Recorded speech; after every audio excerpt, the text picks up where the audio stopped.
If you want to feel more calm, confident, and connected in your life, the Love Your Real Life membership is for you. Members love the simple daily challenges that help create small, consistent actions that lead to the change that they want. And then the live sessions that are throughout the month that leave them feeling grounded, relaxed, and supported. There's a link in the show notes to join. I would love to see you inside of this membership.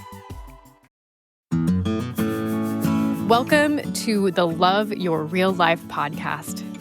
I'm Faith Lauterbach, and this is a space to help you heal, rebuild, and create a life you truly love, even if it looks different than you imagined.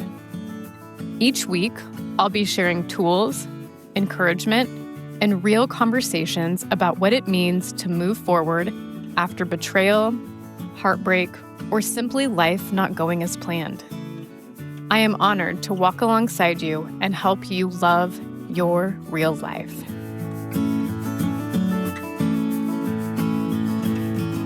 Hello, and welcome back to the show. I'm Faith, and I want to take a moment to welcome you into a new month. This is the first episode in April, and so, hello, welcome, April. There's something about this time of year that really invites a fresh start. All of the plants are starting to bloom, and this spring fresh air is here. So, this is a reminder that things can begin again. Growth doesn't have to be rushed. And even if life doesn't look the way you thought it would right now, there is still so much possibility here. This month, we're really focusing on what it means to love your real life. Who am I kidding? That's what I'm always focused on, is how to love your real life. Whatever it is that's happening right now, not the perfect version, not the finished version, not the should version, but the one you're living right now. So today's episode really is an important part of that. We're going to be talking about how to enjoy your life even when hard things are happening. How do you actually enjoy your life when there's still really hard things going on? And guess what? Life is a cycle. We never get to a point where hard things aren't happening. And the truth is, life doesn't pause when those hard parts are going on. There isn't usually a moment when everything is healed, everything is resolved and perfectly in place. And if we wait for that to feel joy, we're going to be waiting for a really long time. So if you have felt this way and you felt like I need to wait for fill in the blank to happen, this episode is going to be a gentle reminder that you don't have to wait. You get to be happy right now. I want to share a little poem that I found.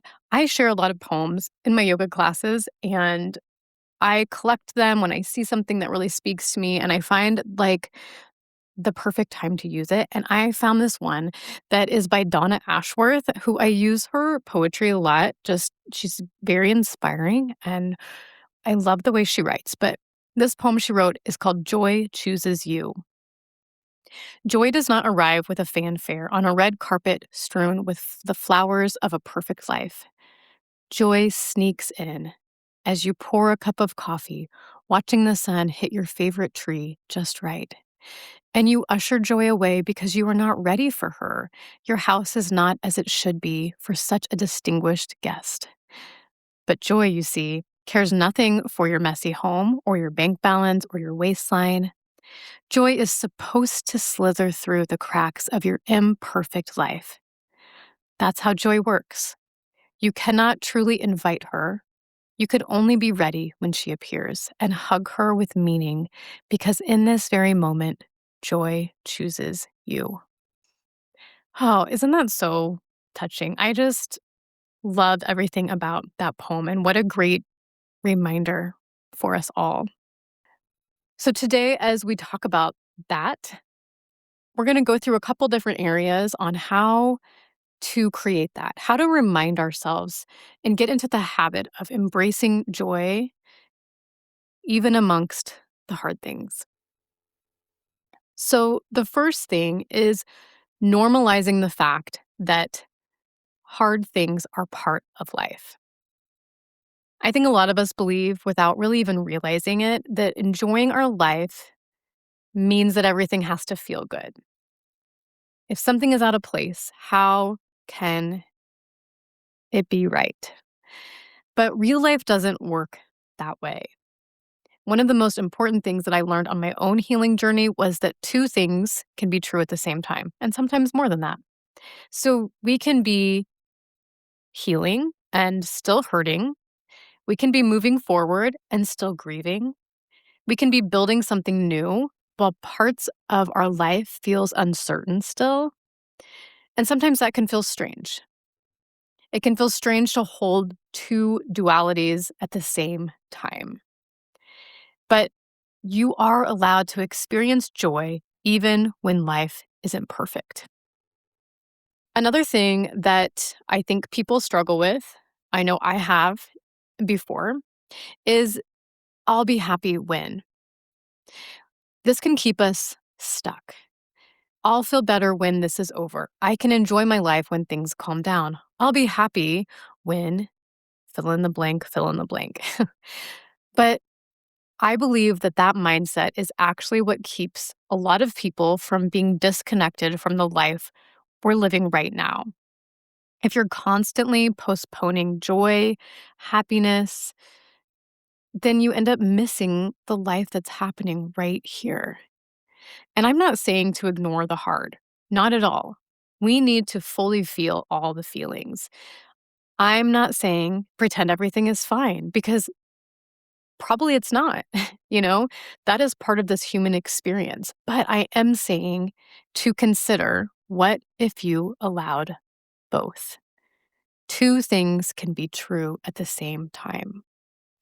I don't think that joy is something that you earn by healing, by doing all the things, by being productive, by having everything figured out. I really feel like joy is something that exists alongside of all of it. So, what does it actually look like to enjoy your life, no matter what's happening? Even in these hard seasons, even when something comes up that is challenging, knowing that enjoying your life, it doesn't look like constant happiness. It's not this fake, false, toxic positivity. It is about being in the present moment and allowing yourself to feel how you're feeling and let go of the shoulds. So maybe you laugh at something unexpectedly. Embrace that. Maybe you step outside and notice the air and the flowers and the light and the peacefulness of nature. Be there, enjoy that.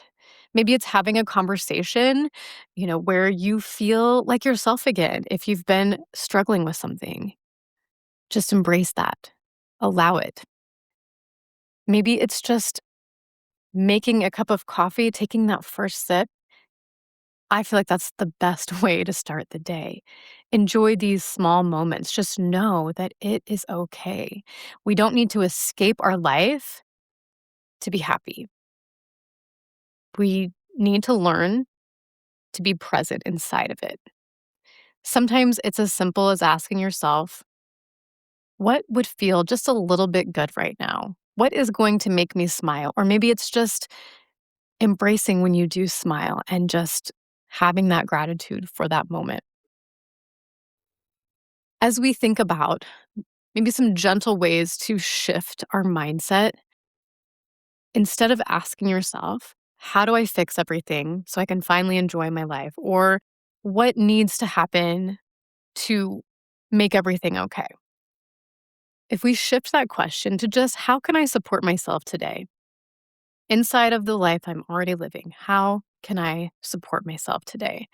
And maybe that's going to look like choosing one thing that brings you peace, empowering yourself to create an intentional action that you know will help bring you peace, bring you joy. Maybe it's calling a friend, maybe it's watching a show, maybe it's just going outside without your phone and just enjoying hearing the birds sing and journaling. You don't have to have a completely different life to feel better. I feel like all you do is you need permission to experience the one you're already in. I feel like April is the perfect time to embrace this because it's an invitation. I think that a new month, and especially a spring month, is an invitation to shift, to maybe approach your life a little bit differently, changing mindsets, changing thoughts, bringing in compassion for yourself, maybe some openness to what's possible. So, before we close today, I want to leave you with a few simple, tangible ways to actually practice this in your real everyday life. So, the first thing is the one good thing practice. This can also be called a gratitude journal. But basically, what you do is once a day, it can be at the end of the day or at the beginning of the day, ask yourself, what is one thing that felt good in the last 24 hours? And make it specific. This can really help gently retrain your brain to notice what is good, not just what's wrong. It doesn't have to be big. It can be a conversation, it can be your coffee, it can be the way your dog sat in your lap or somebody opened the door for you. It can be big and it can be small. But it's about training yourself to notice those things. And when you start noticing those things, you see more of them. The second thing is to create one intentional moment each day. So choosing one small moment to be fully present in. So maybe that looks like drinking your coffee without your phone, maybe sitting outside. Maybe it's playing a song. Maybe you have a playlist and you dance while that song is on or that playlist is on. The important thing is being intentional about that moment. Allow yourself to be fully present, and it can help when we connect with our senses. So, really noticing what you're seeing, what you're hearing, what you're smelling, what you're feeling, what you're tasting. So, use those senses to help be more present in that moment. The third thing is ask yourself, what do I need right now? So, this is taking a pause and asking yourself that question to check in. What do I need right now? And allow whatever comes up to be there. Maybe it helps to write this down, but maybe it's rest. Maybe it's movement. Maybe it's fresh air. Maybe it's a snack. Maybe it's some water. But when you give yourself the option to check in, and it's like you're saying to yourself, I see you, I hear you, you are important too. So you're building self trust and bringing yourself back into your body instead of allowing those ruminating thoughts. The fourth thing is let yourself enjoy something. Give yourself permission to just enjoy something without guilt. Watch a good show, eat a wonderful meal, have a dessert, laugh with somebody. Allow yourself to just be a full on belly laugh with tears rolling down your face. You don't have to earn your joy, you don't have to justify it. You get to enjoy something just because it feels good. And the fifth thing is lower the bar for a good day. So just you get to make up the rules of what defines a good day. Maybe you felt like before everything needs to be right for it to be a good day. So shift that. Maybe it's I showed up fully as myself. I took care of myself in one small way. I got through something really hard. Some days enjoying your life just means that you were present. You kept going. The sixth thing is add one thing to look forward to. Give your day something that you're anticipating in a good way. Maybe that's calling someone that you love. Maybe that's a favorite snack, a walk after work. I know for me, making sure that I get to see my grandkids. If you look at your calendar and you don't see something that you're looking forward to, it is your permission right now, not that you need mine, but I'm going to give it to you. Find something that you're looking forward to and put that on your calendar. Anticipation creates positive emotion when it's something that we are looking forward to. So It doesn't matter what's happening in your life right now. If you're in the middle of something hard, you, even more so, deserve something to look forward to, even if it's small. The last thing is practice both can be true. So we talked about that a little bit earlier, but knowing that more than one thing can be true. And sometimes those emotions may feel conflicting. Maybe it's this is hard and there's still something good here. Things feel uncertain, but I'm okay right now. You don't have to choose between feeling like things are hard and allowing the good. You can really have both. So just remember, you don't have to overhaul your entire life to enjoy it. I feel like I say that in so many different ways, but it is so true. Small, steady moments build up and lead to more of them. So start with one of these. The things that I listed here, don't try to do all of them at one time. Just start with one. Whichever one feels like it connected with you the most, start there. Because loving your real life is just, it's built in these small everyday choices and these intentional actions that you make when you show up for yourself. Thank you so much for being here today. I would love to invite you into connecting in a deeper way if you're looking for more support. You'll see the ways to connect in the show notes, but I offer one-on-one coaching for people who have experienced infidelity and looking for a way forward. I also offer one-on-one coaching for people that are more focused on making changes with nutrition or health. And also, I offer coaching that's more life coaching inspired.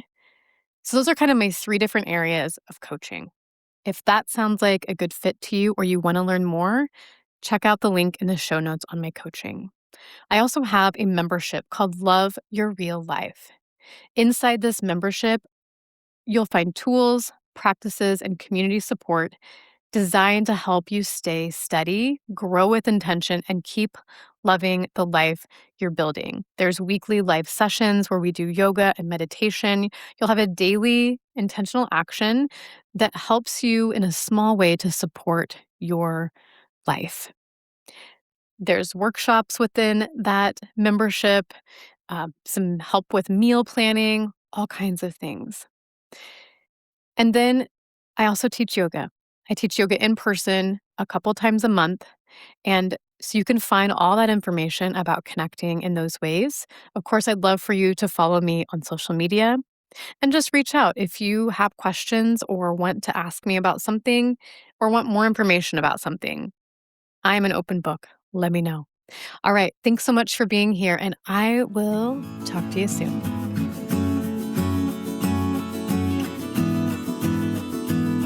Thank you so much for listening to the Love Your Real Life podcast. I hope that today's episode was just what you needed. Be sure to subscribe to the podcast so you never miss an episode. And if you're looking for more support, check out the show notes for how to connect. Remember, no matter what your story holds, you are worthy of living a life that you love. Talk to you soon.